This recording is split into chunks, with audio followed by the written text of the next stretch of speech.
bayan ng Paniki, Tarlac, kilala ang pangalan. Former Mayor Max Rojas, laging handang samahan. Kahit wala na sa puwesto, tuloy pa rin ang serbisyo. Pusong bukas sa kapwa, tunay at walang halong biro.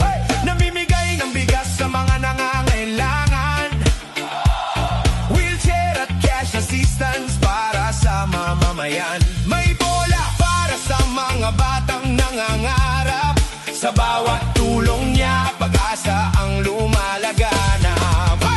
Hindi mahalaga kung gaano kalaki, ang mahalaga'y bukal sa puso ang bawat ngiti. Kabutihang minana sa kanyang mga magulang, hanggang ngayon ay patuloy na pinanghahawakan. Former Mayor Max Rojas, pusong tapat walang kupas.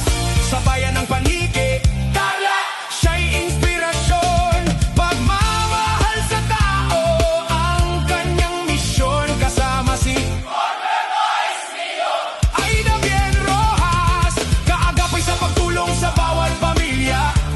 Serbisyong totoo, walang hinihinging kapalit, kaya saludo kami sa inyong malasakit.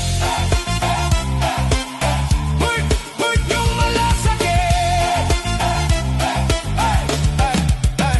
Hindi lang ayuda ang kanyang iniaalay, pati oportunidad sa trabaho'y ibinibigay. Maraming buhay ang kanyang natulungan, kaya pagmamahal ng tao'y kanyang natatamasa. Sa hirap at ginhawa laging maaasa.